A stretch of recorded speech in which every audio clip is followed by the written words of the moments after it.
Sean bienvenidos a Tránsito Saludable. Soy Luis Arturo Maceda Zambrano y los acompaño en esta emisión. Hoy me acompaña la licenciada Diana Pastor Roques. Ella es tecnóloga médica con especialidad en terapia física y rehabilitación. Con ella hoy vamos a tratar el tema de la promoción y prevención de discapacidad por accidentes de tránsito, una situación muy común que actualmente se suscita, ya que según las estadísticas en nuestro país, 48 personas resultan heridas al día, muchas de ellas con discapacidad. Y entonces es donde tiene que ver el trabajo de los tecnólogos, como el caso de Diana Pastor. Un gusto que me acompañes. Gracias.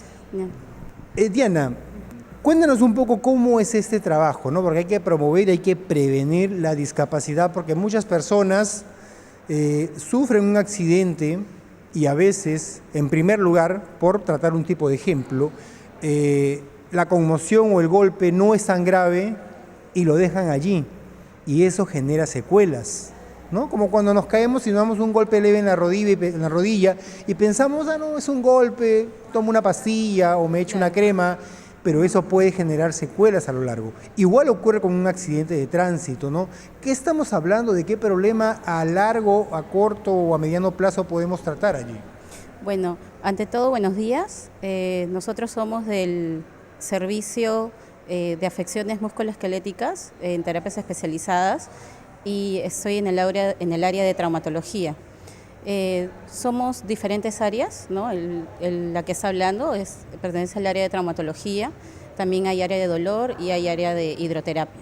El trabajo es un trabajo en equipo, es un trabajo multidisciplinario, pero hay algo que es verdad, ¿no? Siempre ocurren accidentes y hay algo en lo que a veces no hay mucha educación vial, ¿no?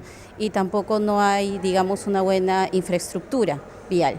Entonces, ahí es donde ocurren los accidentes y ahí es donde los pacientes vienen a nosotros. Y ahí es nosotros. Es un alto número, 48 personas que al día resultan heridas por un accidente de tránsito en nuestro país. Es un número alto, es preocupante. Sí, entonces, ¿cómo es que actuamos nosotros? Traumatología ve básicamente lo que son lesiones de ligamentos, lesiones en las articulaciones, fracturas puede ser de húmero, fracturas de muñeca, ¿no? Entonces, el paciente cuando llega a nosotros, está en una etapa aguda, ¿no? ¿Qué quiere decir esto? Que es algo que recién ha iniciado, ¿no? Puede llegar un paciente con una fractura, supongamos, puede ser una fractura de tibia, puede ser una fractura de peroné, puede ser una fractura de fémur, ¿no? Puede ser una fractura de cadera. ¿Que también puede haber sido una fractura expuesta? Sí, también pueden venir con fracturas expuestas y hay lo que se llaman bitutores externos, ¿no? Y bien llegan los pacientes, ¿no? Con ayudas, digamos, biomecánicas también, en los cuales pueden venir con un andador, pueden venir con muletas. Y ahí es donde nosotros intervenimos, ¿no? Claro que antes de eso, previo a eso, hay una consulta, una evaluación médica. Después, cuando llegan a nosotros, hay una evaluación fisioterapéutica. Y después de esa evaluación fisioterapéutica es donde nosotros intervenimos, ¿no? En el plan de tratamiento fisioterapéutico, de acuerdo también al protocolo establecido por el médico. Entonces, claro, esto evidentemente obedece también a un tiempo, ¿no? Hay personas a veces que se desesperan, que quieren de inmediato retomar su vida cuando no es así, porque evidentemente la colisión y el impacto genera pues ciertos daños en el cuerpo. Claro, hay que ver, qué tipo de fractura ha sido, ¿no? Hay que ver por el tiempo de consolidación en una fractura, ¿no? Hay que ver también la edad del paciente, ¿no? No es lo mismo un paciente adulto mayor que un niño, ¿no? Y eso es importante señalarlo, o sea, no es igual por el tipo de edad, ¿no? Claro. Y también si hay problemas, recordemos que los mayores, y también ha habido casos en menores que hay problemas de osteoporosis u otros problemas, y eso complica un poco más la terapia. Ahí es donde nosotros por eso hacemos la evaluación, porque hay que ver los antecedentes que tiene el paciente, ¿no? Porque también se puede complicar, hay pacientes que vienen con una fractura y son pacientes diabéticos, ¿no? Entonces hay que ver todo, hay que ver al paciente como un todo, ¿no? No solamente verle, solamente tuvo la fractura, hay que tratar la fractura, sino hay que verle como un todo. Y también, aparte de eso, nosotros también tenemos que reeducar al paciente, ¿no? ¿Para qué? Justamente en la prevención, riesgo a caídas, porque ella es un paciente que no va a tener una buena estabilidad, un buen equilibrio. Entonces tenemos que reeducarlo, tenemos que darle pautas, no solamente aquí, sino también el trabajo también es en casa, ¿no? 50% nosotros y el otro 50% es en casa. Trabajar con la familia, tenemos que trabajar con la familia. Es un trabajo, como le digo, integral, ¿no? Porque la familia tiene también que ayudarnos y colaborar. ¿Para qué? Para que su rehabilitación, porque ¿cuál es el fin de esto? Reinsertarlos a sus actividades de vida diaria. Claro, entonces, es que hay que tener en claro que, y siempre lo decimos en nuestro otro programa que se llama Seguridad Vial, nuestra tarea, un accidente de tránsito no solo implica tanto al conductor como al peatón que se ve afectado, sino a la familia de ambas partes, ¿no? Y más de la persona que resulta herida, porque superar ese episodio no es cuestión solo de él, o sea, hay toda una familia que se arrastra en ese problema. Más aún si la persona que está afectada es el sostén de la familia. Entonces ahí también, como le digo, también hay un problema también emocional, puede haber un problema emocional, no solamente físico, sino también emocional, porque a veces los pacientes vienen a nosotros y están en un estado de depresión. Entonces nosotros a veces también tenemos que ser psicólogos porque tenemos que ayudarlos y levantar, digamos, ese ánimo, ¿no? Y tenemos que poner toda nuestra parte para que ese paciente pueda otra vez reinsertar a sus actividades de vida diaria, ¿no?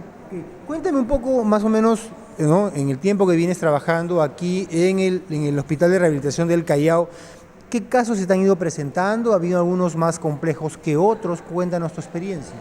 Claro, por ejemplo, ha habido una paciente que ha venido de provincia, ha venido de Ayacucho. A esta señora le atropelló el carro, ¿no? Fue intervenida quirúrgicamente, pero ¿qué pasa? Que ella venía haciendo terapias en otros lugares, no voy a decir los lugares, ¿no? Por no comprometer, pero ella al venir aquí me dice, nunca me han hecho esto, nunca me han hablado que tengo que hacer la terapia en mi casa. Siempre me decían, me ponían solamente los pañitos, me ponían eso y eso era todo, ¿no? Nunca me han dicho que tengo que hacer ejercicios. Entonces, esa es parte de la evaluación. Licenciada, nunca me han evaluado así, ¿no? Le agradezco mucho. ¿Por qué? Porque la señora vino con 2 muletas, ahora la señora solamente está con un bastón y ya está pronto a viajar a Ayacucho, a reinsertarse a su trabajo y ella está súper contenta, ¿no? Ella venía toda progresivamente, claro, ha ido mejorando, ¿no?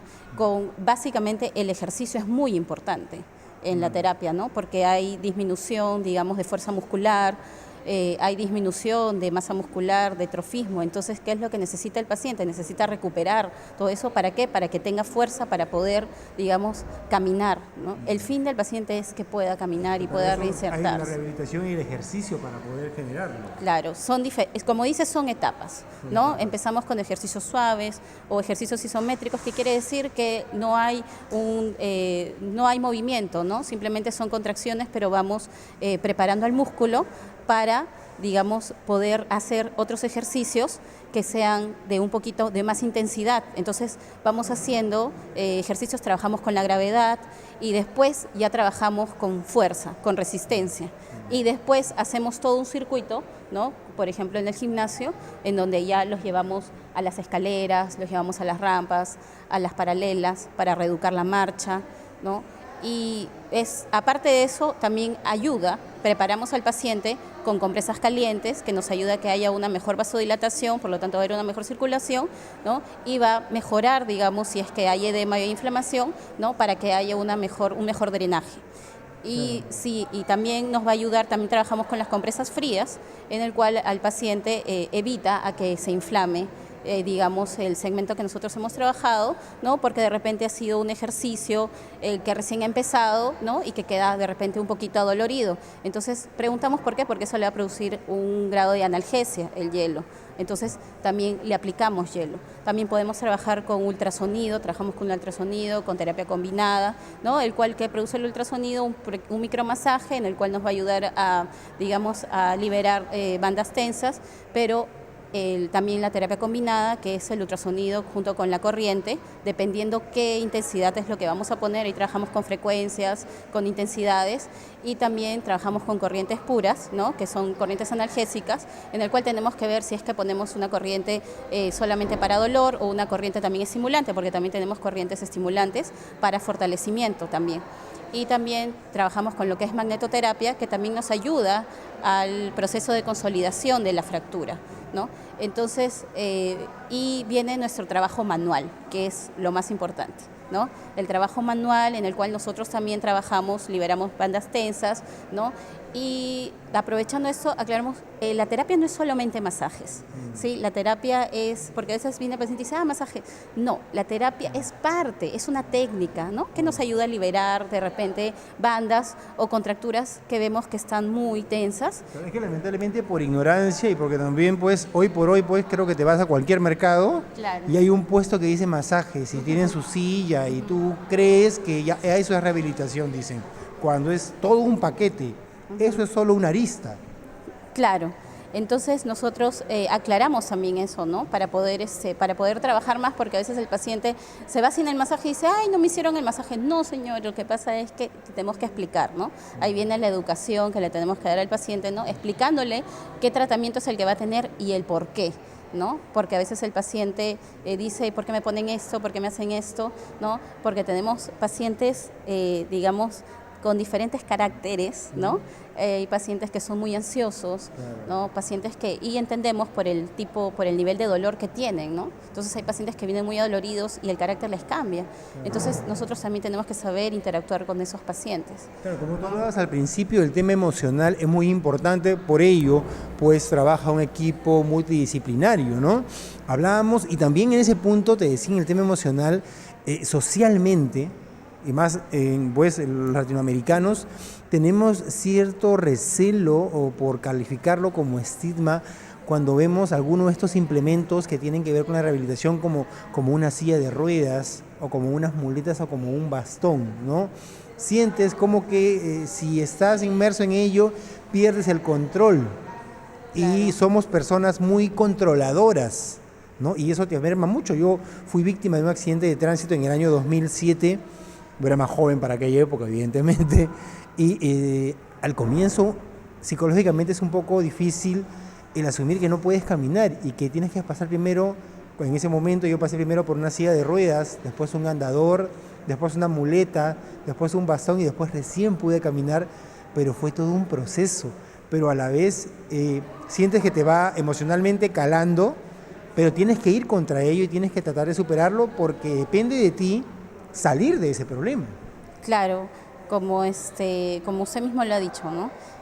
Depende también mucho del optimismo del paciente y mucho en el estado de ánimo del paciente, ¿no? Porque si el paciente dice, no voy a salir, entonces y nosotros estamos tratando de hacer todo lo posible, el paciente nosotros por eso tenemos también que empujarlo, ¿no? Tenemos que, digamos, darle esa confianza, ¿no? Para que vea que realmente sí puede salir, ¿no? Tampoco no es que vamos a engañar al paciente, ¿no? Digamos que lo demostramos con hechos, ¿no? Entonces, como usted dice, es todo un proceso, ¿no? Y a veces nosotros tenemos que pedir al paciente que tenga paciencia. Obviamente, no es lo mismo, no va a ser lo mismo porque nosotros a veces tenemos que ponernos en el lugar del paciente, ¿no? Porque no es igual que el paciente lo está viviendo, ¿no? Pero nosotros también lo vivimos junto con él, ¿no?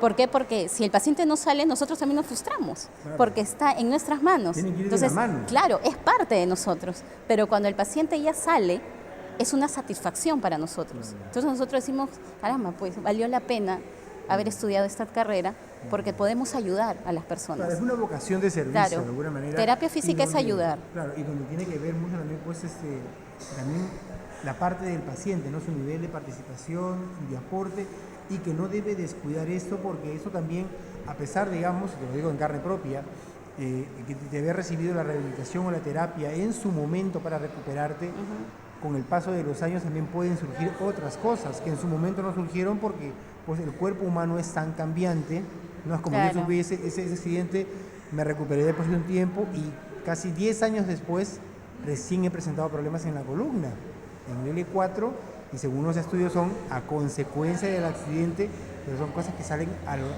con el tiempo, pero que uno no debe descuidar, ¿no? Porque uno dice, no es un pequeño dolor, una pastillita, y ahí está el problema. Ahí sí es que, por ejemplo, nosotros no medicamos, nosotros no podemos recomendar al paciente qué tomar, eso lo hace el médico, Claro, Nosotros pero que no. esté alerta siempre a cualquier dolor que Claro. pueda darse después. Ajá. A veces el paciente viene y nos dice, ¿podemos tomar algo? Nosotros decimos, no, señor, nosotros no estamos para medicar. Quien quien le da esa pauta es su médico. Vaya donde el médico y dígale al médico qué es lo que usted puede tomar. Y tampoco se automedique, señor, porque eso también le puede traer alguna consecuencia o usted se puede poner mal. Eso es lo que nosotros también informamos. No, hay medicamentos y medicamentos. Hay medicamentos muy comunes que se comercializan, no vamos a decir nombres, evidentemente, claro. no hasta con comerciales deportivos, pero hay otros que son mucho más fuertes. Claro. Y que lamentablemente pues en las farmacias o boticas lo venden y las personas lo toman irresponsablemente. Claro, a cualquier persona irresponsablemente y que son de mayor espectro, pero también pues generan un daño. Sí. Entonces también hay que educar al paciente en ese sentido, Claro. para que no cometa ese error, ¿no?, de automedicarse, ¿no?, sino también darle algunas pautas para que no se lastime y no se dañe a sí mismo, ¿no?, pensando que está haciendo un bien. Y hay algo que usted dijo que es muy importante. Cuando uno termina, está ya en una etapa final de hacer las terapias, a veces los pacientes abandonan las terapias. Entonces, aconsejar que no las abandonen. A veces también es un tema económico, a veces es un tema que no tiene un familiar quien lo traiga, ¿no? Pero hay que... Se siente bien, dice, ya pasó. O a veces se siente bien y dicen, esto ya pasó, ¿no? Ya estoy mejor. Y después del tiempo viene, ¿y qué pasó? Ay, me duele, el señor no terminó su terapia. Sí, pues es que yo pensé, ¿no? Entonces, el paciente a veces tampoco no pregunta o no deja que terminemos la terapia y lo dejan a medias, lo dejan inconcluso, ¿no? O hay pacientes que vienen un día y después se aparecen después de la otra semana, la terapia tampoco así va a funcionar. Tiene que ser algo continuo, algo consecutivo. Pacientes también que son reacios a la terapia. Yo tengo un caso de una amistad que tuvo un accidente en moto, pero fue leve, o sea, se cayó de la moto, pero en sí la moto no le hizo daño, sino como la forma como cayó, estiró el pie y pasó otro auto y le fracturó el pie. Claro. A raíz de ello tuvieron que ponerle un perno, como llaman, ¿no? Como lo catalogan los médicos. Le pusieron el perno, lo tuvo muy bien durante un tiempo y después le dijeron, después de cierto tiempo hay que sacarlo. Se lo retiraron. Evidentemente, en ambas partes debió seguir una terapia, Claro. pero nunca lo hizo. Entonces, hoy por hoy ya no tiene el perno, ¿no? Le ha quedado solo una pequeña cicatriz en el tobillo, pero no puede caminar pues con el dominio que cualquier persona, porque hay cierto dolor, ha quedado como sentido el pie. Hay cierta Y molestia. hay gente, ¿por qué? Porque tercamente nunca hizo la terapia y eso es común en muchas personas. Sí, eso suele pasar en muchos pacientes porque creen o porque tienen miedo al trabajo, tienen miedo de dejar el trabajo o tienen algún tipo de temor de que si no son el sostén de su familia, ¿no? Entonces ellos dicen, no, ya me va a pasar, o si no se ponen esas frotaciones de culebra, esas frotaciones. Chipibo, Sí, no sé, ¿no? Y creen que con eso ya y cuando ya no pueden más, ahí recién van al médico. Y cuando vienen a nosotros, está pero súper mal. Y esta persona que te cuento es mujer todavía, es mujer, y ella pues, antes yo la conocía, y ella pues, como toda mujer pues, ¿no? Toda mujer siempre es sensual, quiere usar sus tacos, ¿no? Para verse linda. Pero a raíz de esto ya no puede usar tacos porque le duele, entonces tiene que usar zapatos chatos. Se ha limitado en algo muy personal, pero solo por una idea errónea de no seguir la terapia, ¿no? Cuando la terapia puede permitir que podamos tener una vida normal y que hoy, si lo hubiera seguido, podría seguir usando tacos. Claro, esa es parte del higiene postural, ¿no? Por eso el paciente cuando llega a nosotros y en la evaluación tenemos que darles recomendaciones, ¿no? Recomendaciones de que no pueden usar tacos, tampoco bailarinas porque es muy inestable, ¿no? Zapatillas y un zapato cómodo, ¿no? Para que pueda, no inflamen la zona afectada y justamente puedan después, con el tiempo, ¿no? Volver tal vez a usar el zapato con taco, pero no muy alto, ¿no? No es recomendable, no es muy ergonómico un zapato, con taco muy de taco aguja, ¿no? Sino con plataforma y con un poquito de taco grueso, ¿no? Porque al final puedes lastimar, ¿no? Lastimas tu columna y también lastimas tu pie. Claro, tiene que tener un soporte que le permita pues caminar con la comodidad respectiva porque la aguja podría asentar el dolor. Sí, de jóvenes tal vez no los van a sentir, pero cuando pase el tiempo, ahí sí. Bueno, yo también Ahí como hombre no entiendo cómo las mujeres pueden caminar en tacos, pero es cosa de ustedes, ¿no? Indudablemente en ese sentido. Nosotros vamos a ir a una pausa y en unos segundos regresamos con la licenciada Diana Pastor Roques, tecnóloga médica con especialidad en terapia física y rehabilitación. Recordemos que en ese momento estamos en el Hospital de Rehabilitación del Callao y que el teléfono es el 711-8580 y que está ubicado en el Jirón Vigil 535 en el distrito de Bellavista, en el Callao. Su horario de atención es de 7:30 de la mañana a 7 de la noche, de lunes a sábado. Regresamos tras la pausa.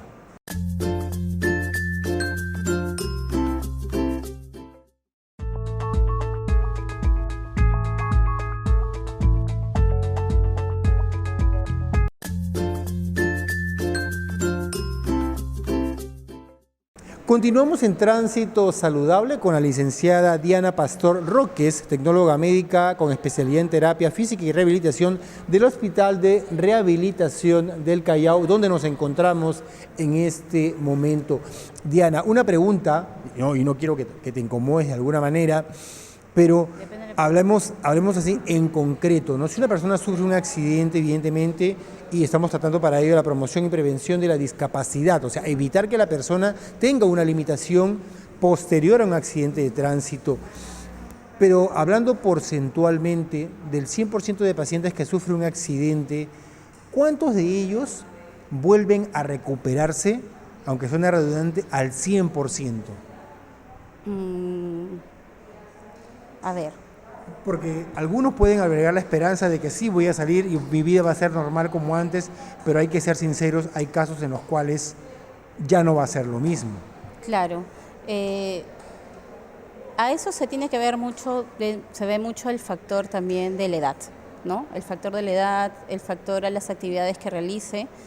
Y habría que separar, si me hablas de población, habríamos que ver la población, digamos, entre personas adultas, ¿no? Y entre niños. Los índices de accidentes de tránsito, como si bien usted lo dijo, han aumentado bastante, ¿no? Claro. Y también lo que es el tema de la mortalidad también ha aumentado mucho, ¿no? En este tiempo. La gente tendría que tomar conciencia también en el tema de, digamos, al no manejar si es que tiene alguna deficiencia de vista, de visión, ¿no? Algún problema también si es que cuando van a fiestas, ¿no? El no estarse maquillando, lo último que pasó, que fallecieron 2 jóvenes, ¿no? en la avenida Javier Prado, ¿no? También es una toma de conciencia, ¿no? Ahora, en lo que es a nivel de nosotros, aquellos pacientes que vienen con problemas de accidentes de tránsito, cuando el paciente llega, el paciente siempre nos pregunta, ¿cuánto tiempo va a ser la terapia? ¿No? Como si ustedes tuvieran una bola mágica y van claro. a decir, ya en un mes, Ajá. Cuando es algo que es paulatino. Claro, ahora, nosotros no podemos decirle al paciente el tiempo en el que se va a recuperar, ¿no? ¿Por qué? Porque si yo le digo un mes y el paciente en un mes no se recupera, el paciente me va a decir, usted me dijo en un mes. Se va a frustrar. ¿No? Entonces, claro, no todos los cuerpos son iguales, no todos los pacientes son iguales, no todos los pacientes, digamos, siguen las cosas al pie de la letra, hay algunos pacientes que, por ejemplo, una señora una vez me dijo, sí, lo que pasa es que estaba con una fractura de mano, pero por una reacción para que su nieta no se golpee, puso la mano, entonces se lastimó otra vez. Entonces son cosas que pueden ir pasando, por eso es que tampoco podemos darle un tiempo de cuándo es que usted va a estar bien, ¿no? Simplemente al paciente le decimos, señor, tenga paciencia, vamos viendo cómo va la terapia, vamos viendo cómo va el tratamiento. Mayormente, por ejemplo, una lesión en una rodilla te puede demorar entre 6 meses a 1 año, ¿no? Ya bien, y voy a poder estar, vamos viendo, pero más o menos ese es el tiempo. Pero no le digo que ese tiempo es que usted va a estar perfecto o va a estar bien. Vamos viendo, siempre le decimos al paciente, pueden quedar secuelas, ¿no? Pueden quedar secuelas como pueden no quedar secuelas, ¿no? El único que sabe eso es Dios. Nosotros no somos hacemos Dios, el máximo ¿no? esfuerzo. Claro, hacemos el máximo esfuerzo, ¿no? Pero siempre dándole esas pautas al paciente. no podemos darles, digamos, algo concreto y algo exacto, decir al 100% vas a quedar, porque tenemos que ir viendo y el paciente mismo lo va a ver cómo se siente y cómo está, ¿no? Porque ha habido veces en que cuando han pasado, no ha sido, digamos, han pasado pacientes que preguntan, ¿no? ¿En cuánto tiempo voy a estar? Y un familiar dice, ay, a mí me dijeron de que cuando yo estuve mal iba a estar un 60% bien, ¿no? Y que ya de un 100% un 60%. Y después, digamos, la otra persona dice, sí, pero yo ahorita estoy a un 90% bien, ¿no? Entonces, darles porcentajes sería engañar, sería mentirle, y aparte sería también su estado emocional, digamos, decaer, ¿no? Bajarlo. Entonces, o también nosotros, a veces la expectativa es muy alta, pero el paciente, a pesar de que lleve esa terapia durante meses o años, no va a quedarle al 100%, entonces no hay que engañarlo, ¿no? No, pero eso se va viendo en el transcurso, digamos, en el transcurso del proceso que va haciéndose la terapia, ¿no? Y eso también decimos, señor, también va a depender de usted. Si usted viene a sus terapias puntuales, si usted viene a sus terapias y hace al pie de la letra lo que nosotros le decimos, lo que nosotros le pedimos, ¿no? Vamos viendo ya lo que vamos a ganar con usted, ¿no? Y sobre todo, la terapia es para usted. Entonces, nosotros ponemos el 50, usted el 50%. Entonces, lo que le pedimos es de que usted, digamos, siga las pautas en casa, ¿no? Y tenga también cuidado en la calle. ¿Por qué? Porque el riesgo de caídas, la infraestructura de las pistas, las infraestructuras viales, ¿no? Hasta los mismos, los automóviles, ¿no? A veces están en una, digamos, en una combi, hay un accidente.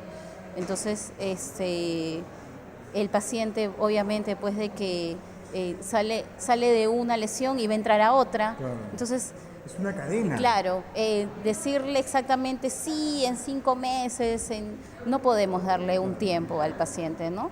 Pero de lo que hemos visto, ¿no? El paciente, digamos, de que ha llegado, mayormente llegan con fracturas, con esguinces, ¿no? Esguinces de tobillo, también llegan con fracturas de mano y también han llegado con fracturas de tibia.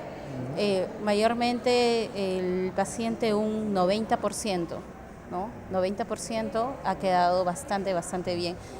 Ya la última etapa que están con bastón y la última etapa que están haciendo ejercicios, ya el paciente entra, como decir, en un estado de mantenimiento. Tiene que estar haciendo ejercicios, ¿para qué? Para que pueda el paciente, digamos, ser evaluado, ¿no? Seguir siendo evaluado siempre, en cada sesión de terapia, siempre el paciente hay que evaluarlo. Siempre tiene que haber una mejoría, así sea mínima, siempre la tiene que haber, ¿no? Y el paciente se le hace un mantenimiento, digamos, ¿no? Para que esto también lo pueda realizar en casa. Y el paciente saliendo, ya siendo el que da el alta es el médico. Ya siendo el alta el que da el médico, a veces el paciente viene a despedirse de nosotros, pero nosotros le decimos, no se olvide, señor, haga sus ejercicios, siga haciendo sus ejercicios para que no pierda fuerza, para que usted pueda, digamos, poder seguir haciendo sus actividades, ¿no?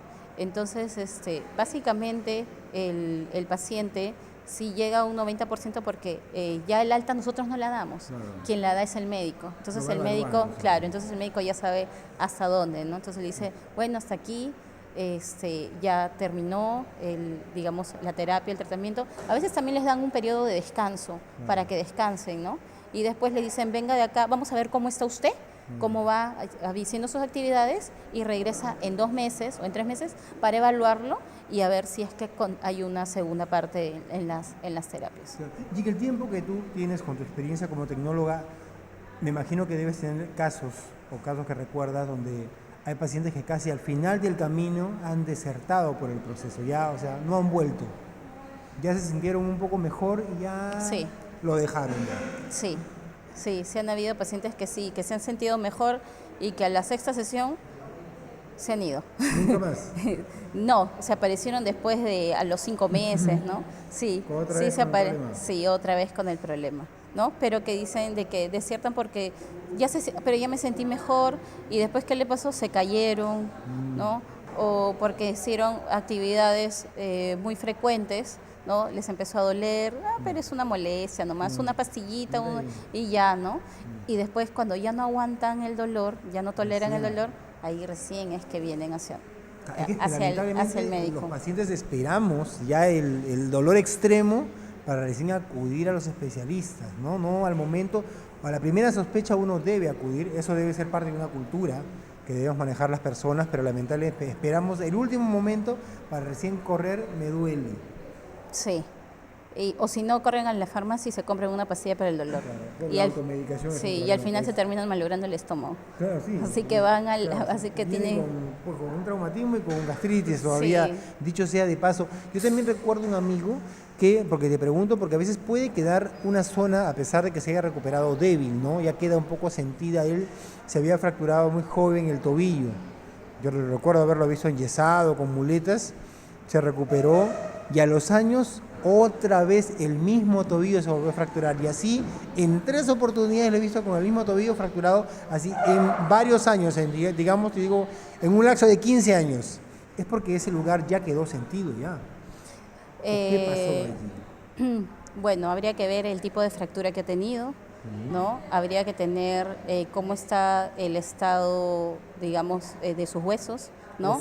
El estado óseo, cómo está, si es que hay una osteoporosis de por medio, ¿no? De por sí ya hay un debilitamiento también muscular, ¿no? Puede haber una descalcificación ósea, entonces es por eso que se produce, digamos, estas repetidas fracturas, ¿no? O fisuras, y también porque no hay una buena estabilidad, digamos, no hay una buena estabilidad de ligamentos, los tendones, muscular, y es que de repente él no ha terminado de hacer un proceso de rehabilitación en el cual ya, digamos,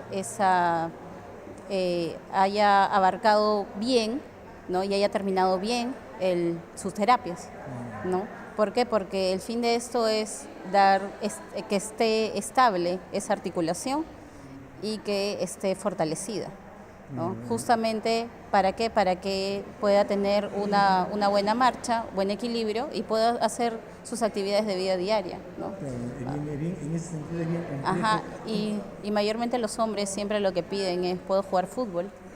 ¿No? Siempre es lo que piden y siempre... cuando juegan fútbol, muchos de ellos se rompen el tendón de Aquiles, la ruptura del tendón de Aquiles, ¿no? Y bueno, también la ruptura puede ser por algún tipo de accidente, pero eso es todos los hombres lo primero que preguntan cuando vienen a terapia es, ¿voy a poder jugar fútbol? ¿No? En vez de preocuparse del problema que tienen, que es la prioridad. En vez de decir, puedo ir a trabajar, preguntan si pueden jugar fútbol. Y es que es algo que los relaja, es algo que se defoga. Entonces, es normal, pues, ¿no? Claro. Y normalmente los pacientes que sufren fracturas de hueso por accidentes, como una forma de fortalecer en el trabajo conjunto y multidisciplinario que hacen evidentemente con el traumatólogo, sumado a la medicación, ¿se les recomienda tomar calcio? ¿Esto es real o no? Esa área ya la ve reumatología. Nosotros no podemos recomendar qué vitaminas tomar, porque también si decimos vitaminas o algo, el paciente puede sufrir de alguna vitaminosis, entonces que es un exceso de vitaminas, y no sabemos, aparte de eso, con los antecedentes que tiene, si es que eso va a haber alguna alteración o algo, ¿no? Entonces, mayormente en mujeres, el reumatólogo es quien ve el tema del calcio, ¿no? El reumatólogo es quien le manda una prueba, digamos, para ver cómo está la descalcificación ósea, que es una prueba de densitometría ósea, ¿no? Para ver el grado de osteoporosis en el que está, para ver los niveles. Y a veces el médico puede mandar pastillas para calcio, o también pueden mandar, hay unas inyecciones que son para calcio, que son fijadores, ¿no? En el cual eso de ahí es solamente una vez al año, ¿no? Para que absorba bien el calcio, porque hay algunos que podemos consumir en alimentos, pero el cuerpo no lo asimila, no lo reabsorbe bien, y más bien va a otro lugar y se va acumulando, ¿no? Entonces no hay una buena absorción de calcio. Entonces ahí es todo un tema médico, es un tema de análisis, ya es un seguimiento que lo realiza ya el reumatólogo, ¿no? Lo que sí también es importante mencionar es que normalmente en un accidente de tránsito siempre, se habla pues de fractura de piernas o de brazos, pero considero, tú asegúrame el tema, creo que lo más grave en un accidente es si ocurre pues una fractura de pelvis o Claro. de la caja torácica de costillas. Creo que es más delicado el proceso de recuperación y de rehabilitación porque son zonas muy sensibles, ¿no? Tanto para hombre como para mujer. Entonces, ¿cómo es el trabajo allí? No es tan fácil como hacer rehabilitación de piernas o de brazos. Pelvis y tórax o costillas es un trabajo más riguroso. ¿Cómo es el trabajo allí? Claro. A ver, cuando hay un paciente con una fractura de pelvis, el paciente primero es hospitalizado, ¿no? Entonces, también ponen, digamos que algunos bitutores para poder ayudar a la consolidación rápida de esa fractura, ¿no? El cual es bien doloroso, porque hasta cuando te ríes te duele. Entonces, y ahí cómo se interviene, tratamos de que no pierda fuerza, ahí ya va a haber un síndrome de inamovilidad, porque el paciente va a estar mucho tiempo postrado en cama, ¿no? Entonces ahí que tenemos que hacer es reeducar primero higiene postural, reeducar también a la familia, ¿no? Y también darles pautas para que pueda hacer ejercicios, en este caso los ejercicios isométricos, ¿no? Donde puedan contraer la musculatura para que no pierda la fuerza, para que no pierda fuerza muscular, ¿no? Y también ahí también hay que trabajar lo que es el tronco, ¿no? Brazos, miembros superiores, para que también no pierda fuerza y pueda, digamos, valerse y ayudarse con los brazos, ¿no? Y no pierda, digamos, actividades a realizar, ¿no? Esa intervención es primero hospitalaria, ¿no? Ya una vez que el paciente ya puede, digamos, ponerse en silla de ruedas y caminar, ahí recién viene hacia nosotros, ¿no? Pero es un proceso más largo. Es un proceso, por ser una zona muy delicada. Sí, es un proceso mucho más largo que sí lo he visto, sí lo he visto, y el paciente llega a caminar, ¿no? Y el paciente, y bueno, eso es lo que es cuando es una fractura de pelvis, ¿no? Y cuando es, digamos, una fractura, claro, ahí hay que ver mucho, digamos, que no haya habido un daño, una lesión al pulmón, ¿no? Porque ahí sí hay un daño, una lesión, claro, entonces ahí ya es un tema un poquito más delicado, ¿no? Ahí se trabaja esa área, la trabaja el área, digamos, de cardiorrespiratorio, ¿no? O el área de respiratoria, en donde ahí sí la intervención es trabajar básicamente, digamos, músculos de la respiración, ¿no? El músculo principal, que es el diafragma, ¿no? Porque pierde fuerza para respirar, entonces el paciente, digamos, que hace mucho esfuerzo, ¿no? Entonces ver que no haya, digamos, que hiperventile. Entonces esos pacientes mayormente pueden de repente estar en UCI, ¿no? O podrían, depende del nivel de fractura o el nivel de desplazamiento que haya habido, ¿no? Pero igual hay que, a nivel trabajar, porque, estabilizarlo para claro, poder después ver, soldar las costillas. Lo que pasa es que también hay que ver porque puede haber daños, digamos, orgánicos, ¿no? Puede haber un daño en algún órgano, ¿no? Ahí ya puede haber un derrame interno, entonces ya entramos, ¿no? Entonces esa intervención, digamos que ya viene ya desde hospitalización, ¿no? Viene ya intrahospitalaria, ¿no? Claro, el paciente ya cuando viene con nosotros, ¿no? Ya es reeducar, ¿no? Y mejorar, digamos, todo su sistema respiratorio, ¿no? Mejorar su capacidad, sí, mejorar su capacidad ventilatoria, mejorar su fuerza muscular, ¿no? En la respiración, reeducar, ¿no? Su diafragma, ¿no? Para que pueda respirar mejor, ver la fuerza muscular, evaluar también. Es un tema mucho más complejo en ese sentido. Y digamos, si un accidente vehicular, donde puede resultar con fracturas en piernas, brazos, hasta policontuso también en algunas partes del cuerpo, una persona que practica comúnmente, digamos, fisicoculturismo, ¿volverá a retomar esa actividad? Sí he tenido pacientes fisicoculturistas, sí. ¿Ha podido retomarlo? Sí pudo retomar, porque, digamos, ellos hacen muchas cargas de peso, ¿no? Claro. Entonces, pero sí, nosotros le dijimos que tenía que parar, ¿no? Un tiempo. Bueno, le dije que tenía que parar un tiempo si es que quería mejorar del todo. Por lo menos hablamos de más de un año. El paciente paró como unos 4 meses, ¿no? Porque estuvo como 4 meses. Digamos, recibiendo ya como un mantenimiento, porque el dolor ya había desaparecido. El dolor desapareció, ¿no? Básicamente vino por una tendinitis, ¿no? Claro. Que es una inflamación al tendón.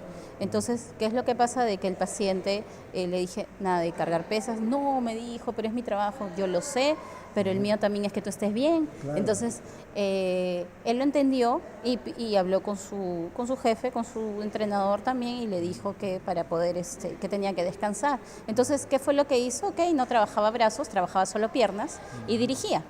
Entonces, de esa forma él se acomodó, ¿no? Y ayudó a que, digamos, se mejore, ¿no? Y se rehabilite mejor, ¿no? Y como es una persona deportista, es una persona, digamos, que ya está acostumbrada al deporte, su mejora es un poco más rápido, ¿no? Entonces, él sí mejoró, disminuyó el dolor, bajó la inflamación, ¿no? Y sobre todo que sus rangos de movimiento estaban completos, no había limitación en el movimiento. Cualquiera creyera que nunca más volvería a cargar pesas, ¿no? Yo pensaría eso, ¿no? Si ha sufrido un accidente, o sea, yo creo que esa persona jamás volverá a levantar. Siempre hay una restricción, ¿no? En el que sí puedes levantar, ¿no? En sí está permitido levantar 25 kilos, ¿no? Pero sí hay una restricción en la cual no vas a volver a levantar 25 kilos, sino menos peso, para evitar que eso vuelva, digamos, a lesionarse o vuelva a producirse alguna inflamación. Claro, ¿no? Eso ¿cómo se llama? Prevención. Hay que prevenir, ¿no? El que otra vez nos ocurra lo que ya nos ocurrió. No hay que buscarle 5 pies al gato. Claro, ¿no? Entonces ya hay que prevenirlo. Él ya sabe, y si él lo realiza, ya es a conciencia de él, a conciencia del paciente, pero él ya sabe, se le da las pautas, ¿no?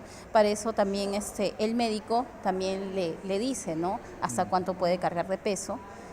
Y el paciente, digamos que por la mejoría de él y por el bienestar de él, porque ahorita está joven, pero más adelante, ¿no? Es como ese deportista Nadal, ¿no? Es tenista, pero tiene sus articulaciones como si fueran de 59 años, ¿no? Pero a pesar que es joven, tiene 23, 24 años.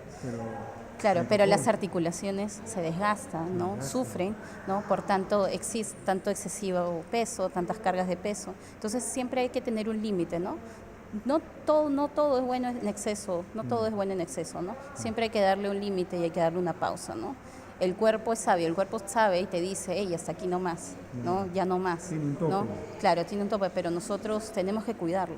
Claro, entonces uno tiene que cuidarlo. Es como en el caso, yo te comentaba al principio que había sufrido ese accidente y como secuela de ese accidente, el doctor me dijo, ¿no? Después de salir de la clínica, ¿tienes seguro? Sí, bueno, porque con el tiempo tú vas a desarrollar propio del accidente vehicular artrosis a la cadera derecha e izquierda.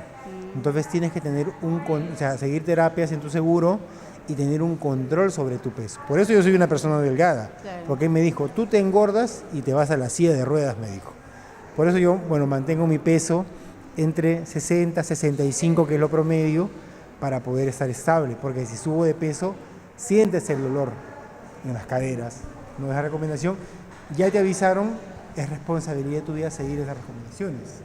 Claro, mayormente pacientes con artrosis que están propensos o que ya tienen la artrosis, no tanto de cadera, sino también de rodilla, ¿no? Una de las recomendaciones es que no pueden subir de peso, actividad física, aparte no pueden hacer cargas de peso, no pueden cargar el peso y tampoco no pueden hacer deportes de impacto, ¿no? En donde tengas que saltar, ¿no? Máximo hago ciclismo, nada más. Ah, ya, ok.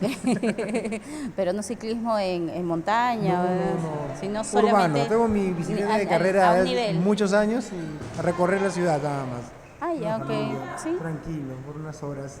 Para cerrar, Diana, estamos casi a fin de año. Recomendaciones para evitar accidentes y en caso de ocurrir, por favor, que no se automediquen y que vengan a sus terapias, las sigan para poder estar bien y, empezar un nuevo año de una forma más sana.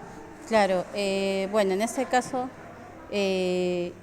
digamos que ya vienen las fiestas, estamos próximos a fiestas y la gente como que mucho se sulfura y se aloca, entonces cruzan, digamos, las pistas sin ver la luz o si no, no respetan, digamos, las señalizaciones peatonales. Quieren cruzar las pistas cuando tienen un puente por donde poder pasar Aparte de eso, Y pegados digamos, al teléfono, también, texteando, sí, con teléfono. o estamos caminando con el teléfono y estamos haciendo y no vemos, no prevenimos, ¿no? Entonces, hay que prevenir siempre, no solamente por estas fechas, sino siempre, ¿no? ¿Por qué? Porque no sabemos si saliendo, ¿no?, a la vuelta de la esquina va a haber alguien que sea irresponsable, ¿no? Y no tanto esa persona, sino también nosotros. Y bueno, y tendremos que, bueno, pasar por algo que es lamentable, ¿no? Que es un accidente y termina en un accidente, ¿no? Si van a tomar, que tomen con precaución, ¿no? O que no manejen o que tengan al amigo elegido, ¿no? Y también, sobre todo, el que si es que hay algún problema también, problema, digamos, emocional o algún problema físico, ¿no? Sean también preventivos, ¿no? Vayan al médico, no se automediquen, como usted bien lo dijo, sino que siempre hay que buscar una ayuda profesional, no una autoayuda, ¿no?, de la señora de la farmacia o de la vecina, porque por más que de repente quieran ayudarnos, ¿no?, no nos están ayudando, sino nos están haciendo un daño involuntario, ¿no? Entonces, pero también los invito al Hospital de Rehabilitación del Callao a que vengan a realizarse las terapias si es que tienen algún tipo de dolor, algún tipo de algias, o es que han sufrido algún tipo de accidente, ¿no? Y no encuentran, digamos, algún lugar, pues aquí estamos nosotros, ¿no? Somos un servicio especializado, ¿no?, en donde estamos gustosas en atenderlos. Los horarios, como bien lo dijo, ¿no?, estamos de lunes a sábado, de 7:30 de la mañana hasta las 7 de la noche. Los costos no son altos, las sesiones por terapia están 10 soles, entonces los invitamos a que vengan al Hospital de Rehabilitación del Callao, ¿no?, para que usted le dé una mejor calidad de vida a su persona y así nosotros poder ayudarlos a ustedes. Gracias, Diana, por habernos acompañado en esta edición de Tránsito Saludable. Reiteramos la información. Este es el Hospital de Rehabilitación del Callao. El teléfono es 711-8580 y la dirección es Girón Vigil 535 en el distrito de Bellavista, en el Callao. El horario de atención de 7:30 de la mañana a 7 de la noche, de lunes a sábado. Usted puede acudir. Es a bajo costo y recibirá un buen servicio. Nosotros nos despedimos hasta la próxima semana en Tránsito Saludable. Saben que pueden seguirnos a través de nuestras redes sociales, en Facebook, Twitter, Instagram y nuestro nuevo canal en YouTube, TVial Región Callao. Soy Luis Arturo Maceda Zambrano y nos reencontramos la próxima semana.